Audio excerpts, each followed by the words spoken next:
Hey guys, so let's find out what happens with Mathis. We're starting back up in chapter 2. And let's see how many chapters we can get through today. The high, warm sun shone down on Clonny the Scrooge. Clonny was coming. He was big and tough, an evil rat with rage fur and curved, jagged teeth. He wore a black eye patch. His eye had been torn out in a battle with a pike. Clonny had lost an eye. The pike had lost his life. Some said that Clonny was a Portuguese rat.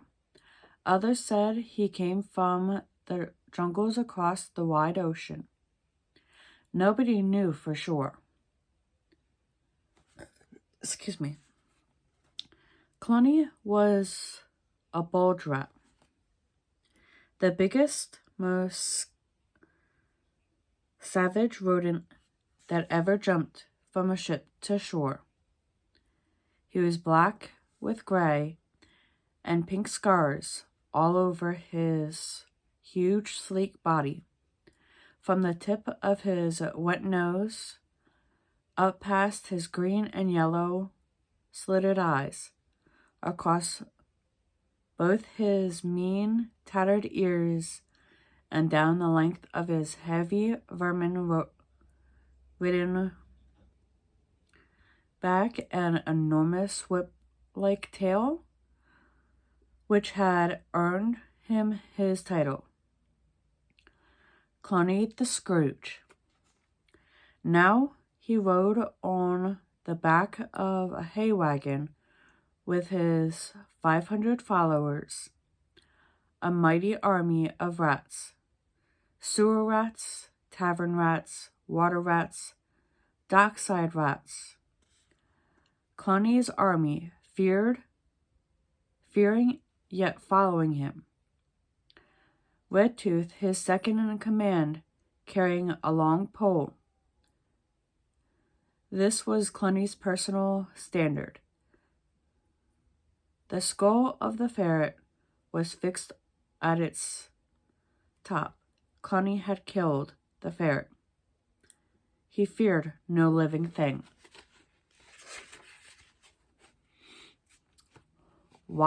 Wild-eyed with the terror of a rat smell in its nostrils, the horse plunged ahead without any driver. Where the hay cart was taking him was a little concern to Clonny. Straight on, the panicked horse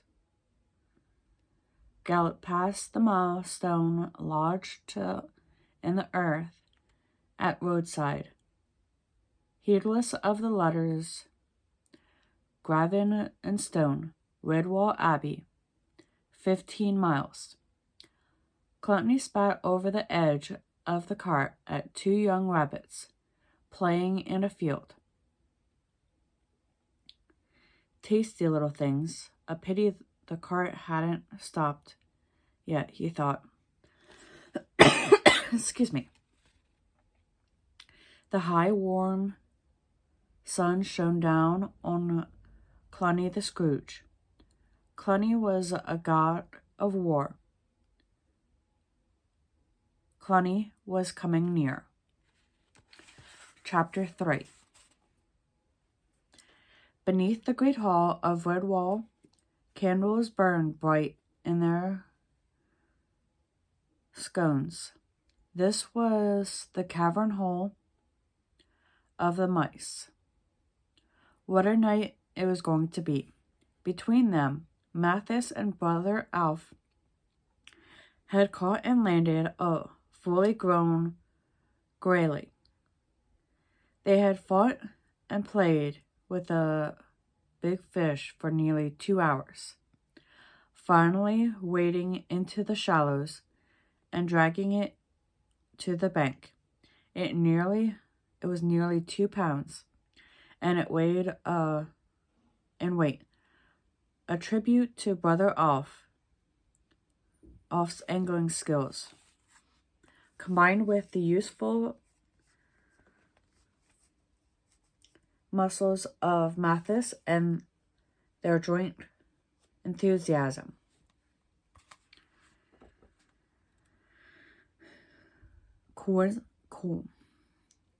Constance the badger had to be called. Gripping the fish in her strong jaws, she followed the 2 mice to the Abbey kitchen and delivered the catch for them. Then she made her farewells, and they would see her at the Jubilee Fest that evening, along with other Mossflower residents who had been invited to share the festivities. Brother Alf and Mathis stood proudly beside their catch amid the culinary hustle and bustle, until they were noticed by Fair Hugo. Busy as he was, the enormously fat Hugo, who would have no other title but that of Fear, stopped what he was doing. Wiping the perspiration from his brow with a dandelion that he held in his tail, he waddled about inspecting the fish. Nice shiny scales.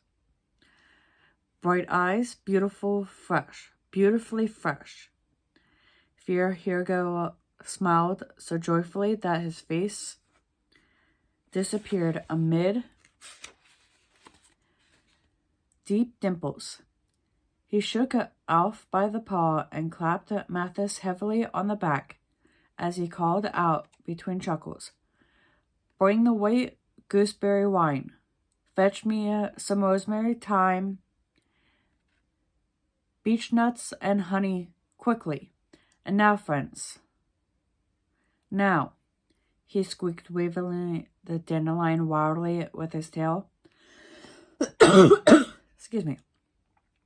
"I, Hugo, will create a grayling a la Redwall, which is a well met in the mouth of mice.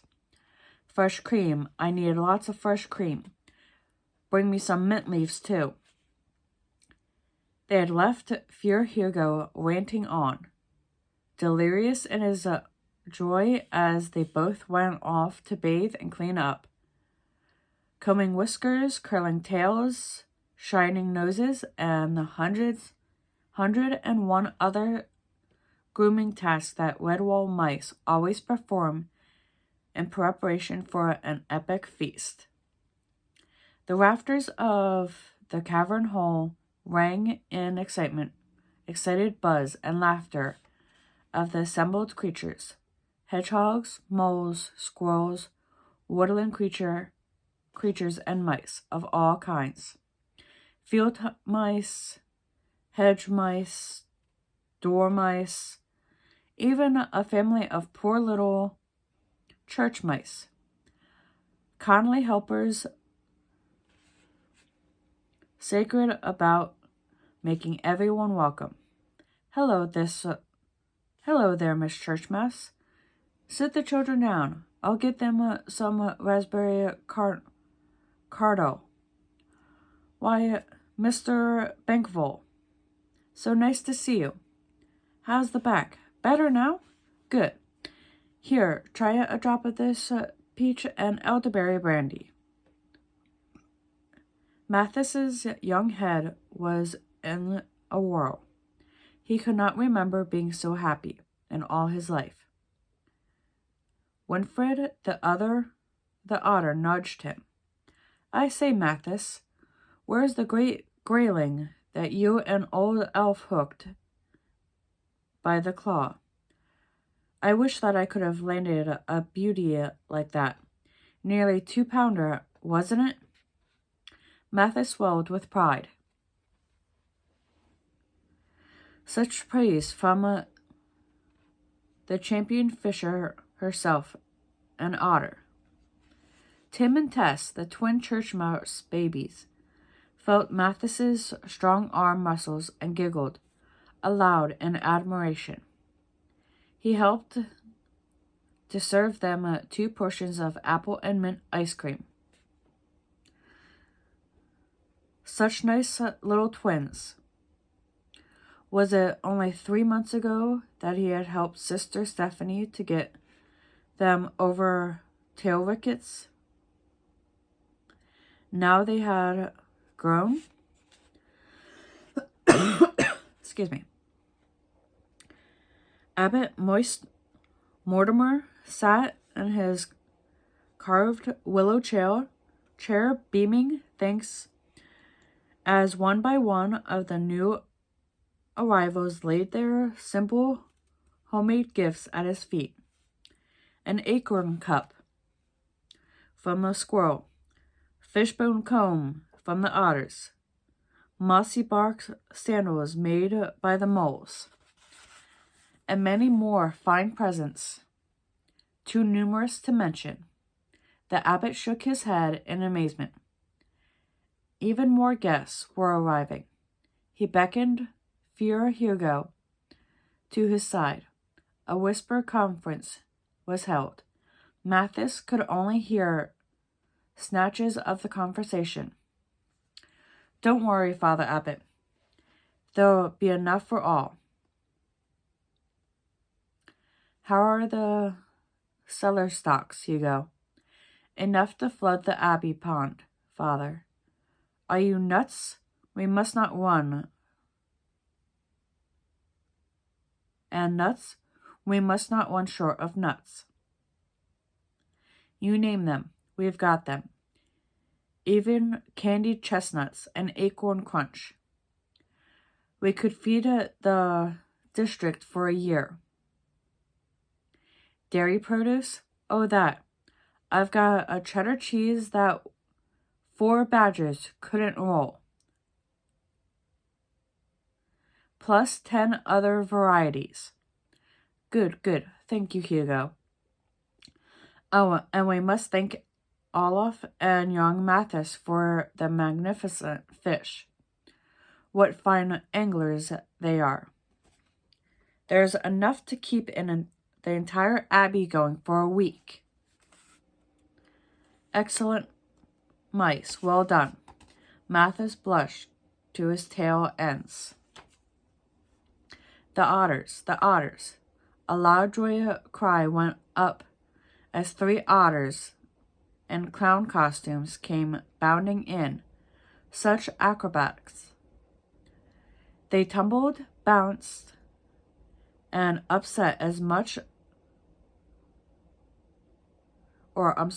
balanced and gyrated, cavorting comically across the laden tabletops without upsetting as much as a simple saltone.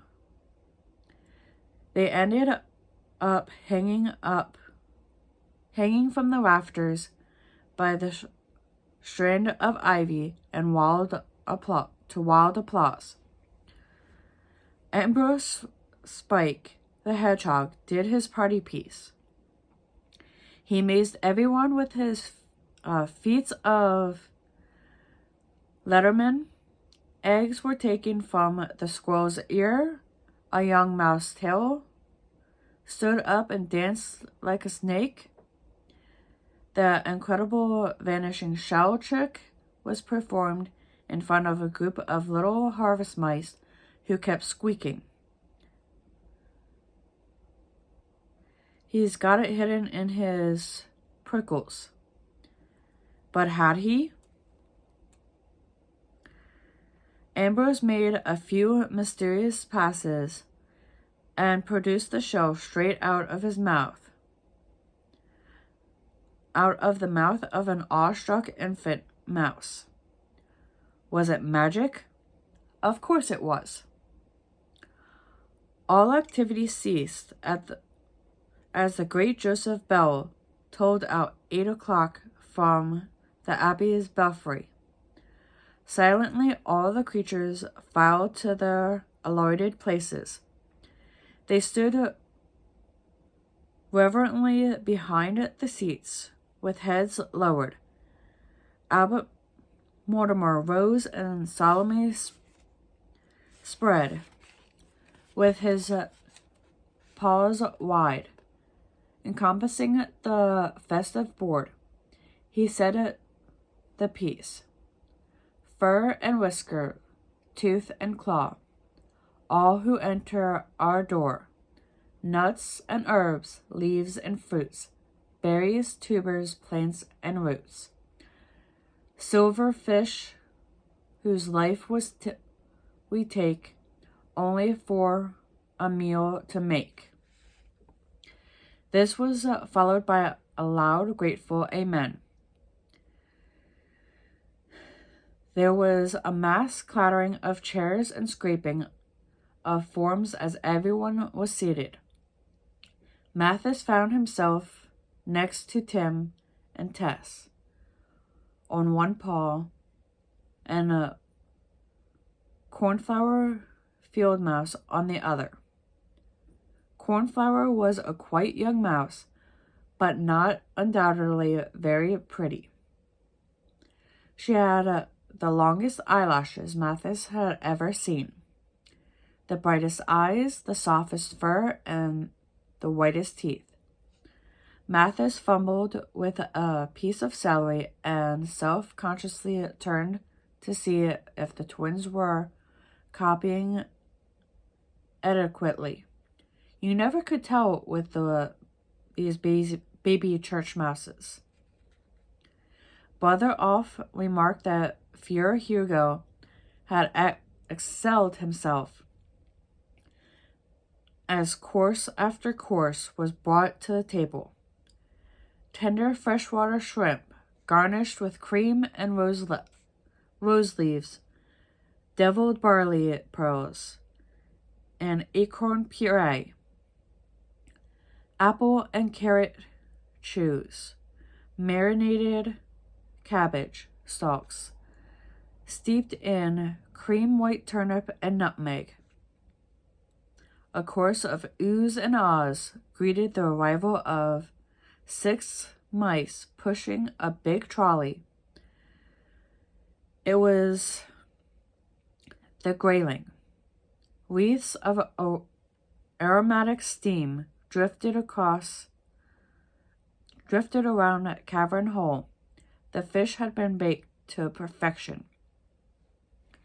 Fuhrer Hugo entered with a slight swagger added to his angrily waddle. He swept off his chef's cap excuse me, with his tail, and announced in somewhat pompous squeak, "My Lord Abbot, honored guests from Mossflower area and members of the Abbey. Amen. I wish to present my pièce de resistance." "Oh, get on with it, Hugo." After some icy staring about the detect the culinary and several smothering sniggers from around the room, the little fat Fuhrer puffed himself up and declared firmly, grayling a la Redwall. Polite but eager applause rippled around as Hugo sliced the fish and placed the first steaming portion onto a platter. With suitable dignity, he presented it to the abbot, who thanked him gracefully. All eyes were on Father Abbot. He took a dainty fork, loaded precisely with steamed fish. Carefully he transferred it from plate to mouth, Chewing delicately, he turned his eyes upward, then closed them. Whiskers, a twitched jaws, working steadily, munching away, his tail curled up, holding a napkin, which neatly wiped his mouth. The abbot's eyes reopened. He beamed like a sun on midsummer's morn. Quite wonderful. Perfectly exquisite. Fier Hugo, you are truly my champion chef. Please serve our guests your masterwork. Any further speech was drowned by hearty cheers.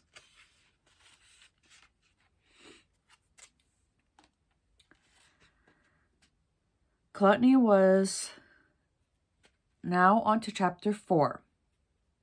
Gluttony was in a foul temper. He snarled viciously. The horse had stopped from sheer exhaustion. He hadn't wanted that. Some inner devil persuaded him that he had not yet reached his destination. Gluttony's one eye slitted evilly.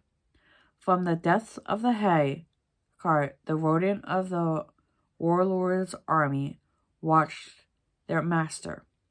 They knew him well enough to stay clear of him in this present mood. He was violent, unpredictable. Skull face, Cluny snapped. There was a rustle in the hay. A villainous head popped up. Aye, Chief. Do you want me? Gluttony's powerful tail shot out and dragged the unfortunate forward. Skullface cringed, and as a sharp, dirty claw dug into his fur. Gluttony nodded at the horse. Jump on that thing's back, sharpish. Give it a good bite. That'll get the lazy brute moving again. But, Chief, it might bite me back. Swish, crack.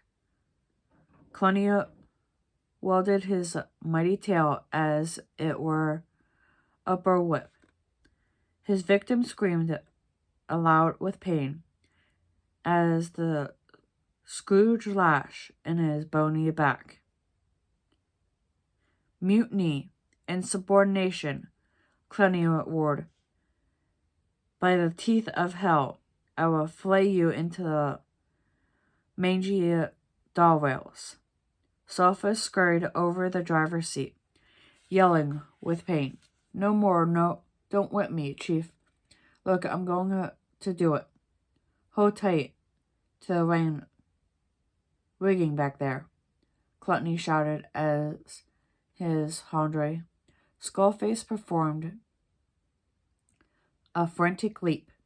He landed on the horse's back. The terrified animal did not wait for the rat to bite. As soon as it felt the loathsome scratching, weight descended on his exposed hunches. It gave a loud, panicked whine and bucked. Squirmed on the energy of fright. It carried off like a runaway juggernaut.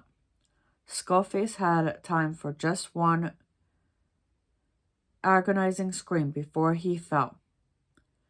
The iron-trod cartwheel rolled over him. He lay in a red mist of death, the life ebbing from his broken body. The last thing he saw before darkness claimed him was the sneering visage of Cluny the Scrooge, roaring from the jolting backboard. Tell the devil Cluny sent you, Skullface. They were on the move again. Cluny was getting nearer. And I think I'm going to stop there for today and pick it up in the next video. Until next time.